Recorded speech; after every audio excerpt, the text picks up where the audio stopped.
Assalamualaikum warahmatullahi wabarakatuh. A'udzubillahi minasyaitonirrajim. Bismillahirrahmanirrahim. Alhamdulillahirabbil alamin. Assalatu wassalamu ala asyrafil anbiya'i wal mursalin sayyidina wa maulana Muhammadin wa ala alihi wa sahbihi ajma'in. Rabbi shrah li sadri wa yassir li amri wahlul 'uqdatam min lisani yafqahu qawli. Rabbana la ilma lana illa ma 'allamtana innaka antal alimul hakim. Alayama ba'du. Anak-anakku semuanya rahimakumullah, alhamdulillahirabbil alamin. Kita masih diberikan kesehatan, keimanan, keikhlasan sehingga kita dapat berjumpa kembali tepatnya bukan berjumpa kembali tapi masih bisa menonton kembali, bertutur sapa kembali menggunakan versi daring seperti ini. Dan saya tidak bosan-bosan mengatakan bahwa semoga sampean semua selalu dalam lindungan Allah di masa pandemi seperti ini dan senantiasa diberikan ketabahan, dan juga jangan bosan untuk selalu menuntut ilmu meskipun versinya dalam jaringan. Terus terang saya juga mungkin ada keluh dan kesah senantiasa setiap Senin jam 9:30 itu tugasnya ya melihat video, dan itu mungkin dengan gaya seperti ini, bahasa seperti ini, mungkin ada yang jenuh juga. Alah males kan jam ngene delok video ya.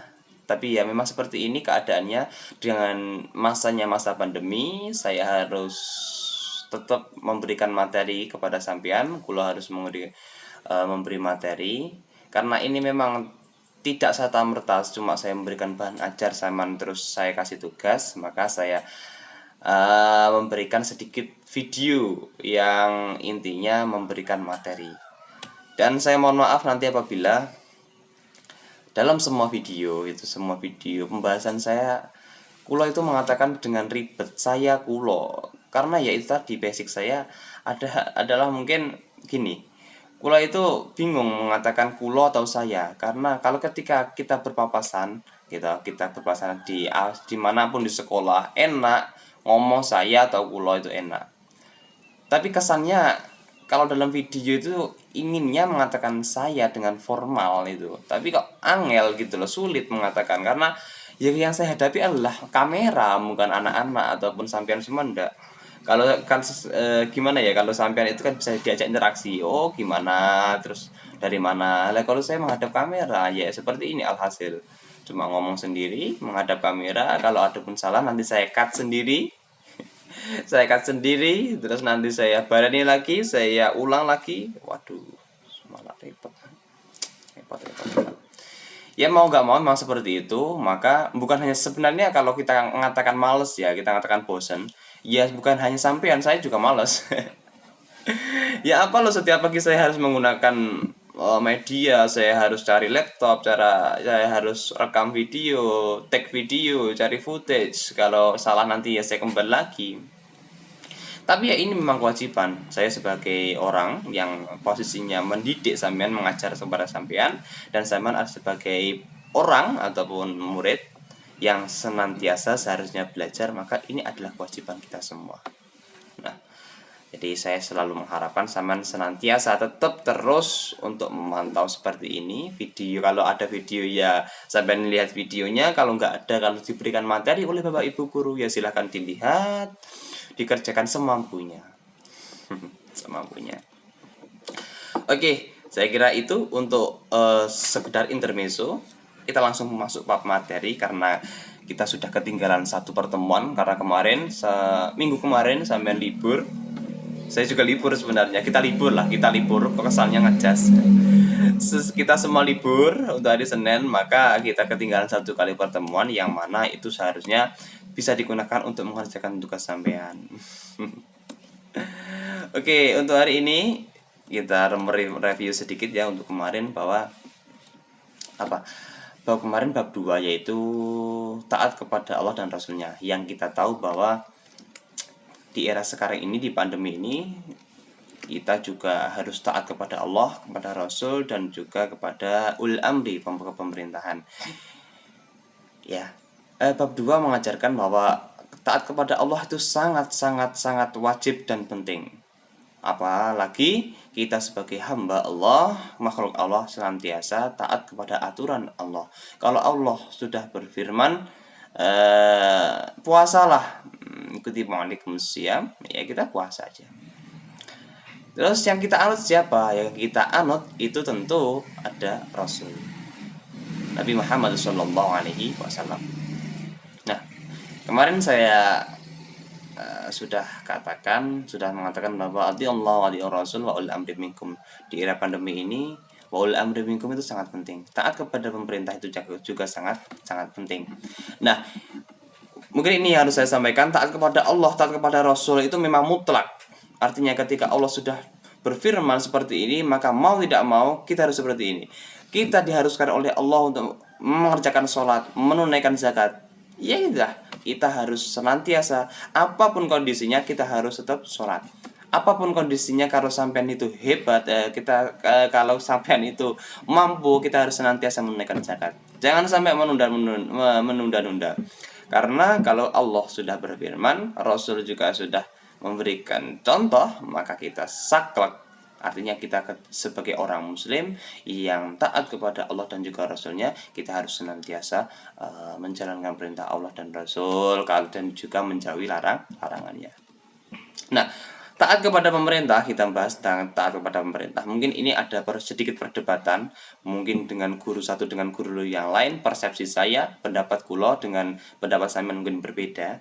Tapi setahu saya,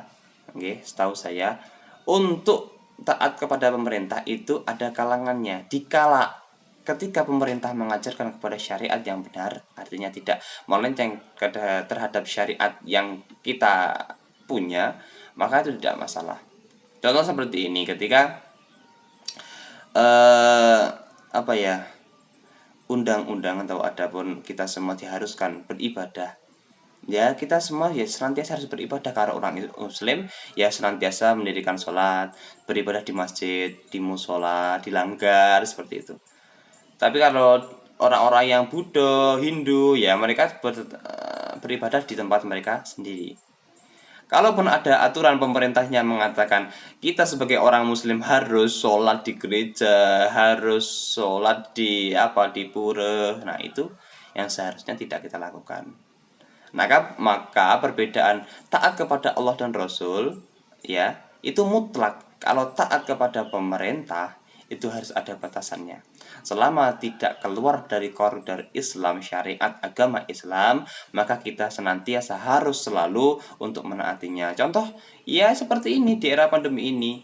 Pandemi ini sama tidak boleh, kalau masa kritis ya nggak boleh keluar, harus di lockdown. Kalaupun sampean ingin keluar harus pakai masker, jaga kesehatan, jaga kondisi mainnya, safety. Kalau mau masuk di rumah manapun usahakan cuci tangan dulu, pakai hand sanitizer. Nah itu adalah aturan-aturan dari pemerintah yang seharusnya kita dalami juga, kita taati. Karena itu untuk kelangsungan kita bersama. Nah, itu untuk review kemarin sedikit, okay. Dan sekarang kita masuk bab 3, yaitu bab 3, indahnya hidup dengan berbakti kepada orang tua. Nah, sebelum saya masuk seperti ini, saya nggak tahu ya sampean semuanya itu sudah dapat buku LKS atau belum. Tapi saya mengharapkan sampean juga sudah punya buku LKS untuk pedoman untuk pembelajaran. Nah, ini sedikit saya sampaikan untuk indahnya hidup dengan berbakti kepada orang tua. Kita tahu bahwa orang tua itu adalah salah satu kunci, salah satu orang yang benar-benar wajib kita taati dan wajib untuk senantiasa kita berbakti. Kenapa? Karena orang tua adalah orang, orang tua itu orang yang, apalagi ibu adalah orang yang melahirkan kita, yang menyusui kita, yang mengandung kita, yang senantiasa memberikan perhatian lebih daripada yang lain.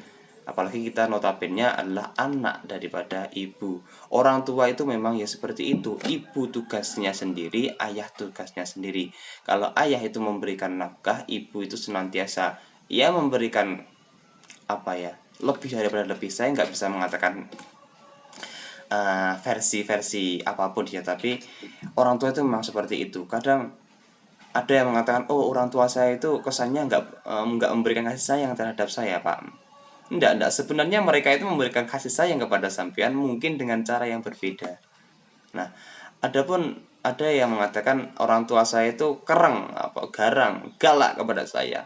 Sebenarnya mereka itu memberikan kasih sayang, cuma dengan cara yang berbeda. Kalau ada yang salah satunya orang tua yang sopan, artinya mereka itu merawat anak-anak, mendidik anak-anak dengan lembut. Ada yang mengatakan seperti ini, oh anak itu harus ditegasi, harusnya seperti ini. Nah, seperti itu. Jadi orang tua itu sebenarnya semuanya itu memberikan kasih sayang. Cuma kita sebagai anak kadang menanggapinya salah. Nah, seperti itu.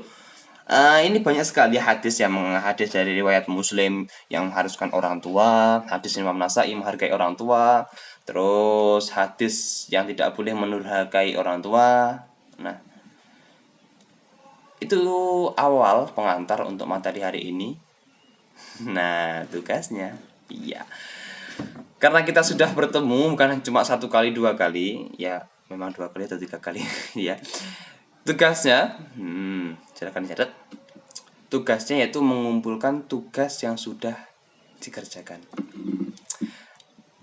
Jadi tugas sampean mulai awal ada tugas 1, tugas 2, tugas 3, ataupun tugasnya cuma 2. Nah, silakan di pojok kanan atas diberikan tulisan tugas 1, terus dibalik tugas 3, tugas 2, tugas 3, dipoto, jadikan file entah itu gimana, ya kan, lalu kirimkan ke ketua kelas ataupun yang mewakili. Nanti ketua kelas ataupun yang mewakili silahkan kirim ke kulo, maksimal adalah nanti maghrib. Kenapa maghrib? Karena nanti setelah maghrib saya cek, bener-bener saya cek, terus barang siapa yang belum mengumpulkan maghrib nanti, mohon maaf dengan sangat, nilai sampean akan saya turunkan. Dan juga nama-nama yang belum mengumpulkan tugas nanti hari maghrib akan terpampang di list BK untuk segera dihubungi. Nah, jadi untuk hari ini sampean senantiasa harus absen di e-learning dan juga mengumpulkan tugas. Meskipun sampean absen, dan untuk hari ini khusus, meskipun sampean absen tapi sampean tidak mengumpulkan tugas, maka untuk hari ini mohon maaf, saya tidak menganggap sampean hadir. Kalau ada kesulitan, kalaupun ada masalah, oh mohon maaf Pak, ini rumah saya ada blank spot, tidak ada sinyal, silahkan menghubungi kulo langsung. Oke, untuk hari ini memang seperti itu, saya tegasi, nggak mau tahu saya sama ndak ditegasi semalam. Seperti itu. Oke, saya kira seperti itu ya untuk hari ini, karena memang ya seperti itulah memang materi ya, saya sampaikan sedikit-sedikit dengan versi daring. Semoga saya tidak bosan. Mohon maaf ketika saya menyampaikan juga belibet belibet karena juga masih awal juga, apa ya, kuliahku masih juga belajar untuk memahami sampean. Tapi gimana memahami sampean, wong versinya versi daring, nggak tahu sampean itu tipenya seperti apa. Jadi mohon maaf kata belibet, diksi yang salah, ngomongnya masih dengan terbata-bata. Saya mohon maaf yang sebesar-besarnya, dari saya kurang lebihnya mohon maaf. Allah tiba-tiba syukuran kathiran wa'afan. Assalamualaikum warahmatullahi wabarakatuh.